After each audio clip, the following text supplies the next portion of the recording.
내가 집이 없어.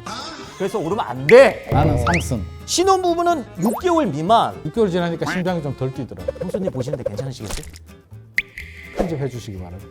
내 생일 일주일 전에 애인이 바람핀다면 생일 선물 받고 헤어지나 그냥 헤어지나? 나는 선물 받고 안 헤어진다.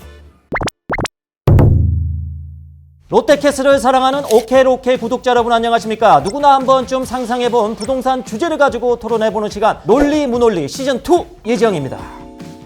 지난번에는 그 하락론의 전문가를 모셔놓고 토론을 해봤는데 오늘은 상승론의 전문가를 모셔놓고 토론을 한번 해보도록 하겠습니다. 오늘 저와 함께 토론해 주실 분은 이야 이분 뭐 연예인도 아닌데 저보다 방송에 더 자주 나오시는 분입니다. 부동산계 유재석 김인만 부동산 경제연구소의 김인만 소장님입니다. 뭐예요? 책! 라면 받침대요? 그러든지. 아니 다른 분들은 전부 다 하락론을 얘기하는데 상승론을 주장하고 계세요. 누가 하락론을 그렇게 주장을 하는 거야? 지난번에 나오셨던 분 친하세요? 안 친하고 싶어. 나는 상승. 하반기 집값 올라갑니다. 그래서 떨어지면 어떡하시려고? 올라갑니다. 걱정하지 마세요. 약간 사이비 느낌이 좀 있는데 이분이. 알겠습니다. 본격적으로 한번 시작해 보도록 하겠습니다. 오늘의 주제 2023년도 하반기 부동산 시장 하락이냐 상승이냐 지금 시작합니다. 상반기부터 한번 짚고 넘어가야 되지 않겠습니까? 금리 올랐죠. 물가 올랐죠. 깡통 전세 때문에 난리야. 지금 분위기가 어수선하잖아요. 더군다나 가장 중요한 거. 내가 집이 없어. 그래서 오르면 안 돼. 그건 내로남불이잖아, 내로남불. 내가 원래 그래요. 집이란 건 네. 떨어질 때는 절대 사지 못해요. 올라갈 때 집을 사. 지금도 사기 힘든데 오르면 어떻게 사요? 더 비싼데. 떨어지는 집을 사고 싶어요? 올라가는 집을 사고 싶어요? 올라가면 좋죠. 그러니까 내려갈 때는 사람들이 집을 안 산다니까요. 실제로 있었대요. 어떤 얘기야? 어떤 할아버지가 전세를 주는데 신혼부부가 온 거예요. 옛날 생각이 나잖아. 전세금 안 올리고 살게 해줄 테니까 열심히 잘 살아봐. 10년 동안 안 올린 거예요. 근데 할아버지가 이제 나이가 드셔서 돌아가신 거예요. 그래서 이제 아들이 상속을 받았잖아요. 네. 그럼 그 아들이 나도 안 올리겠습니다 라고 할까요? 아니면 시세대로 올릴까요? 올리겠지 무조건. 그러니까 이제 가격을 올리는데 10년 동안 전세 가격이 얼마나 많이 올라와 있겠냐. 왕창 올리는 거예요. 그러니까 이미 주변 전세 가격이 다 올라가요. 안 되겠어, 사야겠어. 사려고 보니까 매매 가격은 더 올라가 있는 거예요. 낙동강 오래 하게. 근데 지금 소장님이 얘기하시는 거에 지금 심각한 오류를 범하셨어요. 오류? 10년 살면 신혼부부 아니에요. 신혼부부는 6개월 미만. 과거 생각해 보니까 한 6개월 간 것 같아. 6개월 지나니까 심장이 좀 덜 뛰더라고. 형수님 보시는데 괜찮으시겠어요? 편집해 주시기 바랍니다. 자, 그러면 올해 상반기 부동산 시장 흐름 한번 보자고요.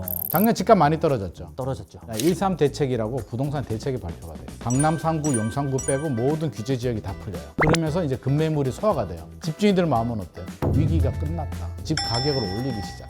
제가 앞서서 뭐라 그랬어요? 집값 떨어질 때는 무서워서 집 안 산다고 했잖아요. 안 사고 기다리던 실수요자들이 이제 집값 오르겠는데 사요. 그래서 거래량이 늘어나고 집값이 오른단 말이에요. 그래프 보면 6월은 이제 더 이상 서울 수도권 지역들은요 플러스로 전환됐어요. 흐름 자체를 보면 1분기는 조금 높게 오르긴 했고요. 2분기는 둔화되긴 해도 여전히 상승세는 유지하고 있습니다. 쉬고 있는 거와 하락은 다른 거죠.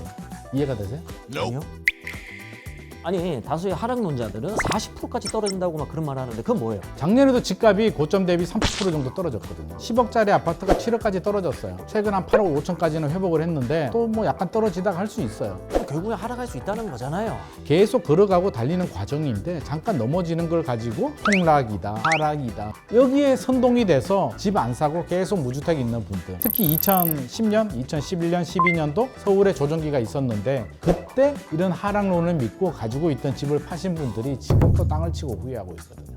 이분을 지금 모실 게 아니라 10년 뒤에 모셔야 되는데 나중에 무조건 오른다고 얘기하는 거는 누구도 할 수 있는 건데 이거. 개포주공 지금은 이제 굉장히 좋은 아파트가 됐잖아요. 그죠. 재건축이 되니까 기대감이 굉장히 높죠. 그때 10억, 11억 했어요. 조정이 됩니다. 8억 2천까지 조정이 되더라고요. 문제가 더 떨어지더라고요. 거기서 2012년에 5억 7천까지 떨어졌어요. 2013년부터 회복을 하더라고요. 지금 얼마 하는 줄 알아요? 25억이 넘어요. 어쨌든 여기에 핵심 포인트는 소장님은 못 들어갔다는 거 아니에요? 내 말이야. 그때 샀어야 되네. 아니 근데 기사 보니까 네. 상고하저 결국에는 하락한다. 결국 하락이 아니지. 내년 4월에 뭐 있어? 우리 엄마 생일인데. 나 결혼기념일. 4월 총선이 있어요. 굉장히 중요한 이슈예요. 그러면 정부나 국회 입장에서는 집값이 지나치게 올라도 문제, 지나치게 내려도 문제가 되겠죠. 그러니까 하반기 떨어질 리가 없다. 이번에 역전세에 대해서 한번 얘기해 볼 텐데 아까 전에 제가 얘기했잖아요. 금리 올라, 물가 올라, 역전세 때문에 집주인이 돈 돌려줄 것도 없어. 근데 어떻게 집값이 올라요? 맞아요. 아니 아까 전에 오른다면서요. 갑자기 또 맞아요는 뭔 말이에요? 원래 토론이 정답을 얘기하는 게 아니라 서로 이렇게 의견을 주고받는 거지. 하지만 내 얘기가 맞아. 자, 토론 이래봐도 3년 한 사람이에요. 100분 토론? 사망 토론! 내 생일 일주일 전에 애인이 바람핀다면 생일 선물 받고 헤어지나 그냥 헤어지나 이런 심오한 주제를 가지고 제가 했던 사람이에요. 나는 선물 받고 안 헤어진다. 제가 역전세 설명을 좀 드릴게요. 10억짜리 집에 전세가 5억이에요. 그러니까 집주인은 전세 5억에 내 돈 5억을 보태서 10억짜리 집을 산 거예요. 만기가 돼서 이 사람이 전세금을 돌려달래. 새로운 세입자를 구해야겠죠. 전세금이 4억으로 떨어져요. 새로운 세입자가 4억을 들고 와요. 갑자기 1억을 어디서 마련해?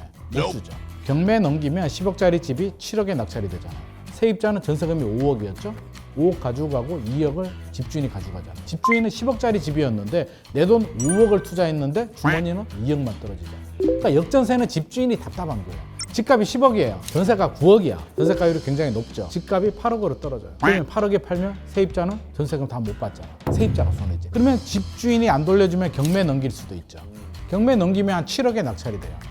그래도 다 못 받지. 전세 사기도 깡통 전세의 일환이죠. 지금도 그런 분위기잖아. 그러면 집값이 떨어지지. 왜 오른다고 그래 자꾸. 구분을 해야 되는 게 깡통 전세, 전세 사기는 빌라, 오피스텔에 좀 많이 생겼어요. 역전세도 그렇고. 자, 불안한 수요자들이 어디로 선택지가 뭐가 있을까요? 상대적으로 안전한 아파트로 가는 거예요. 그러니까 많은 수요자들이 아파트로 유입이 돼서 오히려 아파트는 지금 수요가 늘어나고 있어요. 더 떨어질 것 같은데 나는 무조건. 어떤 근거로? 내가 집 산다 그래 지금 대출이자가 감당이 안 되는데 2배가 올랐는데 이거 어떻게 사?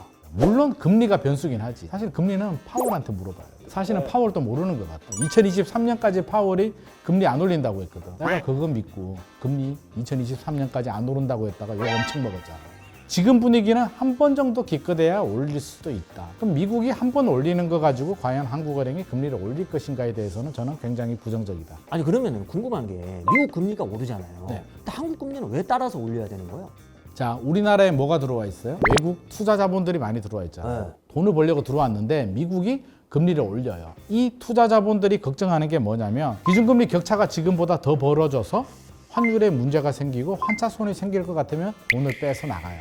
자금 유출이 발생한다는 거죠. 이건 최악의 상황인데 반대로 해석하면 투자 자본이 왕창 빠져나가지 않는 이상 한국은행은 어떻게든 동결로 가려고 해요. 지금 현재 상황만 봤을 때는 불안하잖아요. 이 코너처럼 지금 불안하다고. 이거 가진 자의 어떤 얘기 아니에요? 차 못 타요. 나는 BMW, 버스, 메트로, 워킹.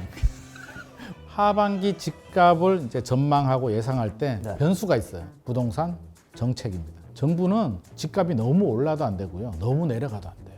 그래서 내려가면 규제를 풀고요. 올라가면 규제를 하는 게 부동산 정책의 메커니즘이에요. 재건축 초과이익 환수, 실거주 의무 이런 건 해주기로 했는데 지금 국회에서 지금 통과가 안 되고 있는 부분. 이런 부분은 좀 통과될 수도 있고. 통과될 수 있다. 그러니까 규제보다는 오히려 풀어지는 게 나올 수는 있어요. 강남 3구, 용산구 규제는 안 풀어졌어요. 강남 3구, 용산구가 풀린다는 얘기는 강남 집값이 많이 떨어져서 정부 입장에서는 구원투수를 부른 거지.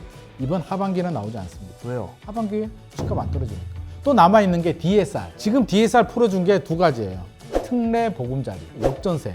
그런 분들의 콕 찍어서 1년 동안 DSR을 살짝 풀어주는 거예요. 토지거래가 집값이 더 떨어지면 풀어줬겠지. 올라가는 분위기에 괜히 풀어줬다가 집값이 더 올라가게 되면 굉장히 부담스럽죠. 알겠습니다. 반박 안 하고? 알아야 반박을 하죠. 오늘 열띤 토론 한번 해봤는데요. 아, 열됐어요? 너무 격렬했어. 많이 배워갑니다. 마지막으로 정리 한번 해주세요. 지금은 폭등은 아니다. 하지만 폭락도 아니다. 상황에 따라서 2차 하락이 올 수도 있지만 절대 걱정하지는 말자. 다시 상승장이 시작이 됩니다. 오늘 이렇게 토론해봤는데요. 여러분 생각은 어떠신지 댓글로 많은 의견 남겨주시면 감사드리겠습니다. 지금까지 논리 무논리 시즌2 예지영이었습니다.